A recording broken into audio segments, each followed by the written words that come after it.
9h20, on va poursuivre notre échange avec Eric Gellers. Pardon. Bonjour Eric, est-ce que ta caméra et ton micro sont allumés? Bonjour à tous, c'est bon, c'est branché. On t'entend, on ne voit pas encore. Ah, écoute, je viens de brancher ma caméra. Ah Donc voilà, ça y est, formidable. Bienvenue à ce petit déjeuner virtuel de la Mobile Marketing Association. Merci, Jérôme. On va échanger ensemble sur un cas client, un cas Vasa. Mais avant ça, on va peut-être présenter un petit peu Shopper Factory. Alors, si je dis que c'est le trading desk retail média de Média Performance, est-ce que j'ai bon? Ouais, je pense que tu as Historique bon. cette Ouais. entreprise. Ouais, je pense que tu as bon, effectivement. Donc, Shopper Factory, c'est le trading desk. Alors, Retail Media, oui, Media Performance. Ce qu'il faut savoir, c'est que Media Performance, en fait, c'est un acteur historique du retail média, mais via de l'activation Shopper en magasin physique. Pour D'accord? rappeler la petite histoire? Ouais, ouais, donc c'est vraiment le Média Performance justement a couvert l'ensemble des enseignes de la GSA, d'accord, avec des partenariats exclusifs pour justement pouvoir activer, déployer des campagnes en magasin, soit sous des formats print, soit sous des formats écran. Voilà. C'est Et les effectivement, petites publicités qu'on voit dans les chariots, c'est ça, qui ont été une idée qui a il y été en a. importée des États-Unis il y a 30 ans? Ouais, voilà, c'est ça, exactement. C'est Rémi qui a découvert ça, Rémi Gérin, qui est le fondateur de Média Performance. Donc, il a découvert ça aux États-Unis en 1985, donc il y a même plus de 30 ans. Tu vois, Certains, ce petit déjeuner n'étaient pas encore nés. Voilà, exactement, même ouais, un certain nombre. Et donc, tu vois, c'est une longue histoire. C'est une longue histoire avec beaucoup de persévérance. Et donc, effectivement, c'est du retail média. Alors, Média Performance, c'est du retail média de l'activation shopper en magasin, mais spécialisé, enfin dédié aux marques de PGC. Donc, les magasins, c'est tout ce qui est GSA. Donc, et les marques clientes, c'est l'alimentaire, l'hygiène et la beauté. Donc, tout ce qui se vend en super hypermarché. Et les formats, donc, tu as du print. Tu peux en trouver un peu partout dans le magasin, dans les rayons, les acti-shelf, les stop rayons, sur les chariots, à l'entrée des magasins, en tête de gondole, etc. Donc, il y a pas mal de formats. Et depuis au moins 5-6 ans, il y a une arrivée massive du DOH aussi. Donc, Média Performance déploie massivement du DOH dans D'accord. ses anciens partenaires.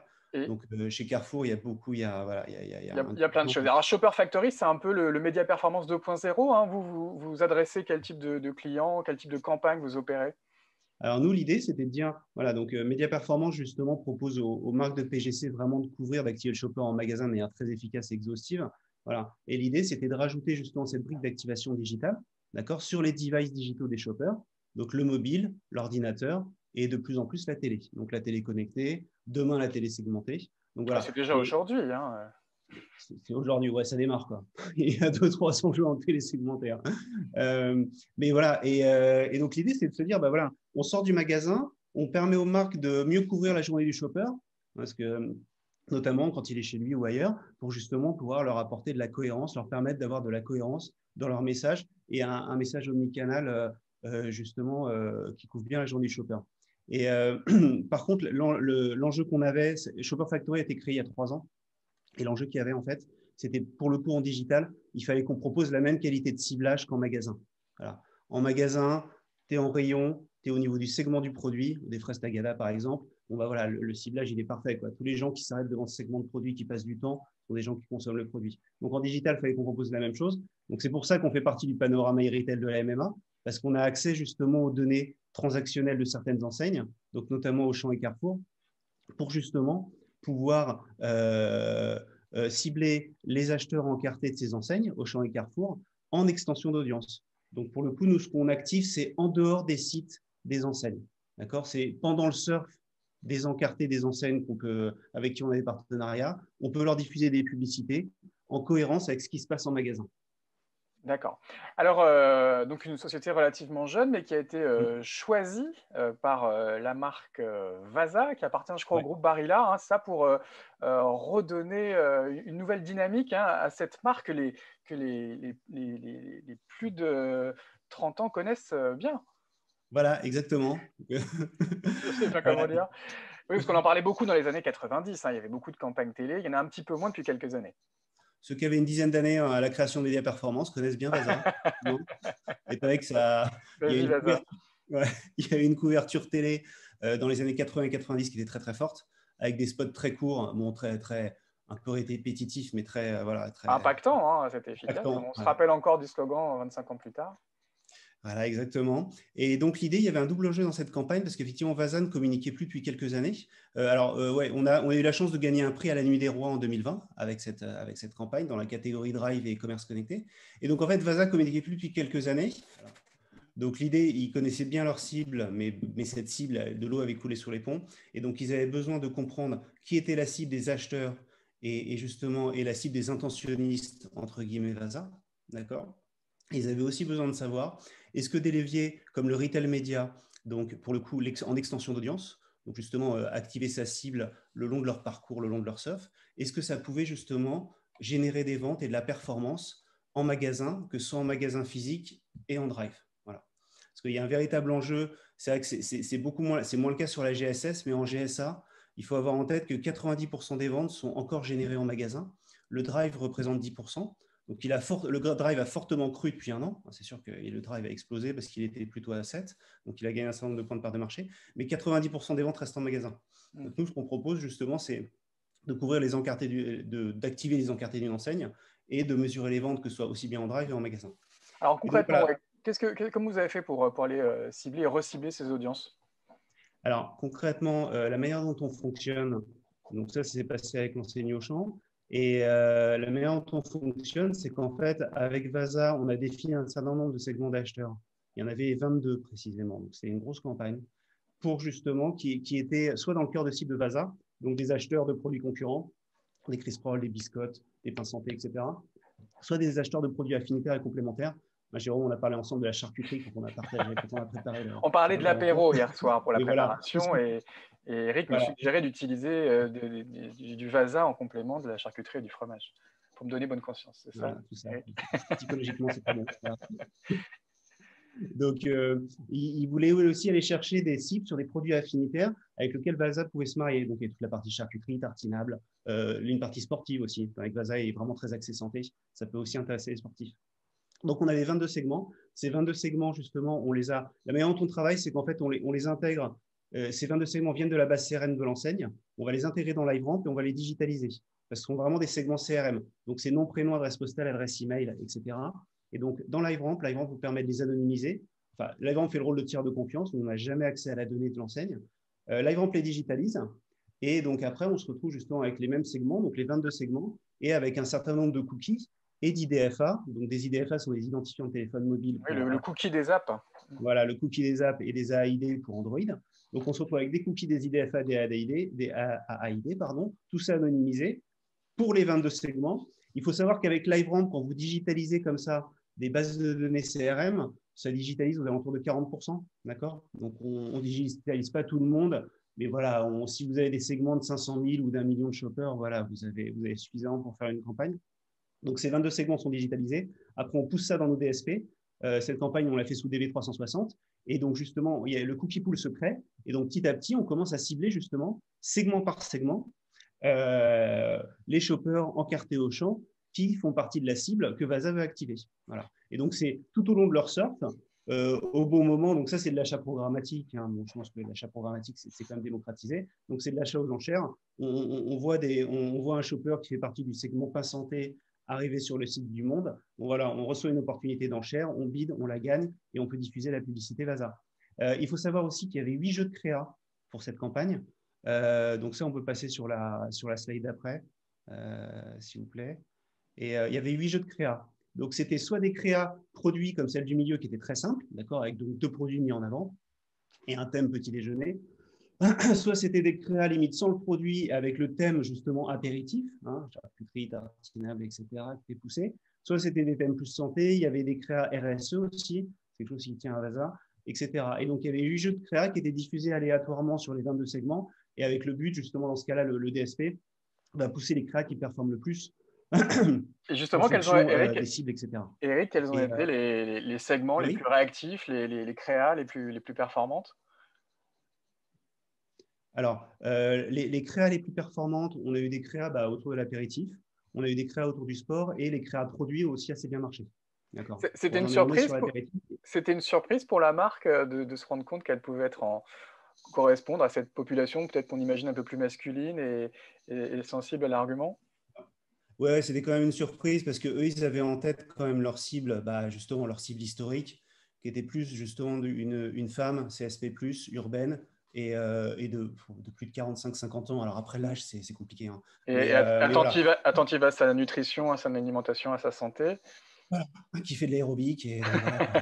Aérobic, c'est très années 80 aussi, ça. Mais, Ouais, c'est pour ça. et en fait, ils ont Ah, découvert qu'ils avaient aussi des segments très performants grâce à cette donnée, hein, consumériste. C'était quoi voilà. les KPI de l'annonceur et vraiment les critères importants pour lui dans sa stratégie média globale, mais vraiment dans cette découverte du retail média?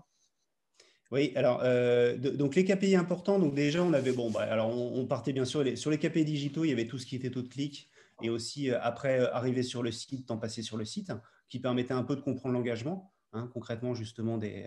Et là-dessus, c'est vrai qu'on a eu on a eu des taux d'engagement assez bons, notamment sur mobile, hein. Donc je sais que ça t'a surpris, mais c'est vrai qu'on a eu des taux d'engagement, des taux de clic et des temps passés sur le site assez forts, notamment sur mobile. Après, comme nous, c'est vrai que ce qu'il faut comprendre, c'est en retail média, on exploite de la donnée avérée. D'accord. Donc, il n'y a pas de déperdition sur la cible. Dans tous les autres médias, vous avez une déperdition sur la cible. Même si vous faites des grands médias féminins, vous dites que vous allez toucher des femmes urbaines de 30-40 ans, même les plus grands médias féminins vont avoir une déperdition sur cette cible. Ce ne sera pas 100% sur la cible. Là, nous, on touche que les acheteurs des catégories qui intéressent, dont la marque veut promouvoir son produit auprès de ces catégories. Donc, il n'y a pas de déperdition. Donc, si vous êtes un consommateur de pain santé, de Chris Roll, de biscottes, etc., voir une pub Vasa sur votre mobile, même via un format très impactant, un peu intrusif comme l'interstitiel, c'est quelque chose qui vous intéresse, que ce sont des produits que vous consommez. Et c'est là où l'engagement est plus fort, il peut exploser. Et c'est là où on le voit sur le clic et sur le temps passé sur site. Bah oui, parce qu'on Donc, a un taux de clic, si je lis bien, qui est 3 fois supérieur à 1,4% contre 0,5% pour la moyenne du marché. Donc c'est spectaculaire comme gain en termes de performance. ouais, c'est spectaculaire. Après, il y a le côté aussi Vasa, qui est une marque quand même connue, d'accord, et qui n'avait pas communiqué pendant des années. D'accord. Et ce qui est intéressant aussi dans cette campagne, ce qu'il faut savoir, c'est que là, vous voyez des chiffres un peu de performance, notamment sur les ventes. Ce qu'il faut comprendre, c'est que Vous la étiez les campagne seuls, Shopper hein. Factory pour Vasa, ouais, on était les seuls, c'est-à-dire qu'il n'y avait aucun autre dispositif off et on à côté. Ça faisait déjà quelques années qu'ils n'avaient pas communiqué, il n'y avait aucun dispositif pendant la campagne. Donc c'est très rare comme situation, hein, faut être, voilà, quoi, c'est très très rare. Mais en tout cas, ça aide justement à valider le fait que l'impact sur les ventes, notamment, donc sont les deux premiers chiffres, sont vraiment dus, justement, sont provoqués par notre campagne. Et on est allé encore plus loin même dans l'analyse parce que comme Vasa est une marque en croissance dans l'enseigne Auchan, on a justement isolé cette croissance d'une année sur l'autre pour justement recalculer l'impact vente. Voilà, parce que si vous avez une marque en déclin ou une marque en croissance, c'est très important de le prendre en compte parce que votre impact vente est soit, si la marque est en déclin, votre impact vente, il faut le revaloriser en fait. Parce que c'est-à-dire que vous redressez la barre et vous faites peut-être un peu de croissance. Si la marque est en croissance, votre impact vente, il faut un peu le temporiser par rapport au trend naturel de croissance de la marque. Et donc, alors, vous avez 52% d'unités vendues en additionnel sur la référence Sensation. Alors, c'est une des plus petites références de la gamme Vasa, hein. Donc, voilà, donc forcément, l'impact est plus fort. Sur leur grosse ref qui est Vasa Léger, on a eu 3% d'unités vendues additionnelles, ce qui est bien. Il y a un chiffre qui est important aussi, c'est le 1,5% de gain de part de marché dans la catégorie, en fait. Donc concrètement, là, on a promu toute la gamme Vasa. D'accord, il n'y avait pas de. Voilà, c'était vraiment réactiver Vasa et mettre en avant toute la gamme. Et sur la gamme, on a fait gagner 1,5% de part de marché. Donc ça, c'était Alors, un super chiffre et qui, alors, pour une marque de PGC, est très parlante et a beaucoup d'impact. Eric a des questions de spectateurs. On nous demande si la campagne était redirigée vers un site D2C, D2C ou le site d'un e-retailer. Merci. Direct to consumer ou Non, e-retailer. alors, ouais, non, non, pour le coup, c'était. Alors, bon, il y a une petite nuance que je vais vous expliquer après. En fait, les 22 segments d'acheteurs Auchan étaient redirigés vers le site Drive d'Auchan. Voilà, c'était vraiment parce que le but, c'était quand même de voir justement si ce type de dispositif retail média en extension d'audience pouvait générer des ventes en magasin. Donc voilà, donc c'est vrai que le trafic sur les segments Auchan était redirigé vers le drive d'Auchan. Et, Après, et on on a a, aussi. Pardon, excuse-moi, ouais, Jérôme. ok. Et on a aussi une question de Chloé qui veut savoir comment vous avez mesuré le pourcentage d'UC additionnel. On l'a mesuré par rapport au mois précédent, en fait. Voilà. Et on l'a aussi, c'est ce que je disais tout à l'heure, en fait, on a pris ça par rapport au mois précédent et on a repondéré par rapport à l'année précédente également. Parce que comme la gamme est en croissance, il fallait aussi repondérer par rapport à l'année précédente. D'accord. Donc une très belle campagne, le client devait être ravi. Ouais, c'était une belle campagne. Il y avait plein d'insights. Et notamment, et c'est ça qui est très bien dans le retail média, c'est-à-dire que vous allez avoir des insights qui vont être justement, enfin, vous allez avoir de la performance au niveau des ventes. Donc, ça permet de dégager justement de la rentabilité. Après, vous allez avoir aussi des enseignements qui vont pouvoir être utiles. Alors, forcément en retail média, mais après, pour tout vos marketing et votre communication. Donc, par exemple, si on passe au slide suivant, c'est ce qui est intéressant de voir. C'est après, une fois on a isolé en fait les quatre. Alors j'ai création oui, les 8 segments. Excusez-moi, parce que voilà, je me rafraîchis la mémoire. Donc là, j'ai mis 4 exemples, d'accord. Mais on a isolé les 8 segments en fait sur les 22 qui ont le plus performé en termes d'engagement et en termes aussi d'impact sur les ventes, d'accord, ou d'impact sur les ventes en magasin. Voilà. Et donc, notamment, alors c'est vrai que là, il ne ressort pas, mais on avait le segment, alors vous avez le segment pain bio, qui est un segment assez naturel, apéritif moderne. Donc, le but, Ah, c'était de moi, je dire, note ce derrière segment. les acheteurs de pain, ouais, derrière les acheteurs de pain bio, qui sont les gens qui se cachent? Est-ce que ce sont des femmes de plus de 50 ans qui vivent à Paris, d'accord, et qui sont CSP+, ou est-ce que ce sont plutôt des familles qui vivent en milieu rural?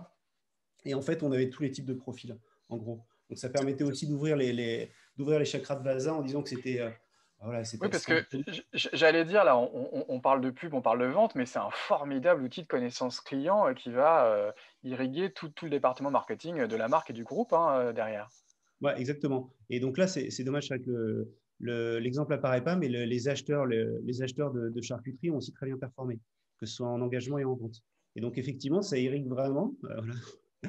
Ouais, effectivement, ça irrigue les équipes parce que ça leur permet de mieux connaître les clients, de mieux connaître les gens qui ont de l'intérêt par rapport justement à la marque, au produit. Et après, bah, voilà, de creuser ce sillon, qui sont des nouveaux sillons hein, pour les équipes marketing, et de les développer, quels que soient les leviers. Hein. Pas que en digital ou en retail media. Il nous reste 2 minutes. On peut parler peut-être aussi des synergies imaginables avec les autres marques du groupe Média Performance, parce qu'il y a évidemment Shopper Factory, il y a aussi Feedme, Feedall. Vous êtes un groupe très très actif en termes de mobilité désormais, avec des applications incontournables sur le marché. Il y a des choses intéressantes à imaginer à l'avenir? Ouais, tout à fait. Alors, ce qu'il faut savoir, c'est vrai que tout ce qui est Feedme et Feedall, donc, sont des applications shopper hein, qui restent dans le cœur de cible de Média Performance. Donc, ce sont des wallets de cartes de fidélité. Vous digitalisez vos cartes de feed. Vous avez des bons de réduction dématérialisés, les catalogues des enseignes dématérialisés. Donc, tout plein. Ce sont des applications plutôt servicielles pour vous aider à faire vos courses.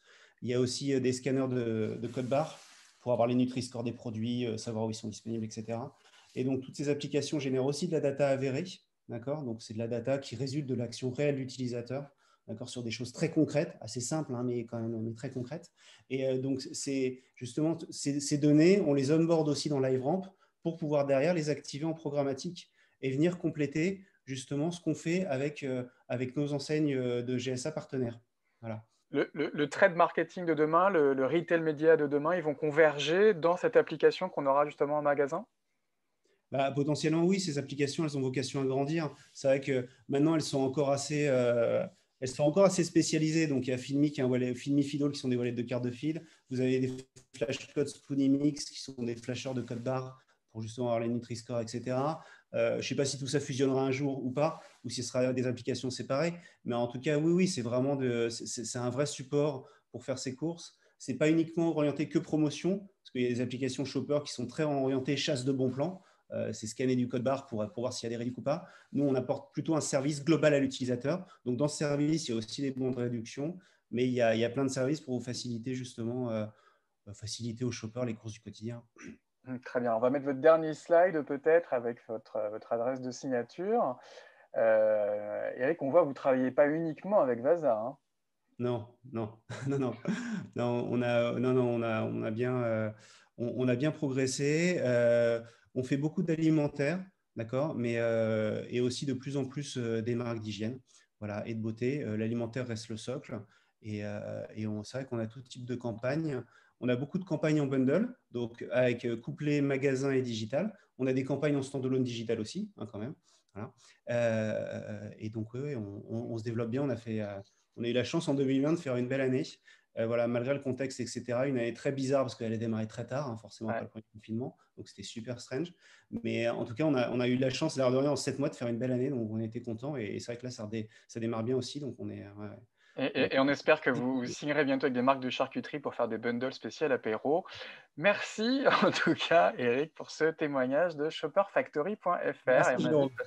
on invite tout le monde évidemment à vous contacter. Il y a votre email qui apparaît et votre numéro de téléphone qui apparaît.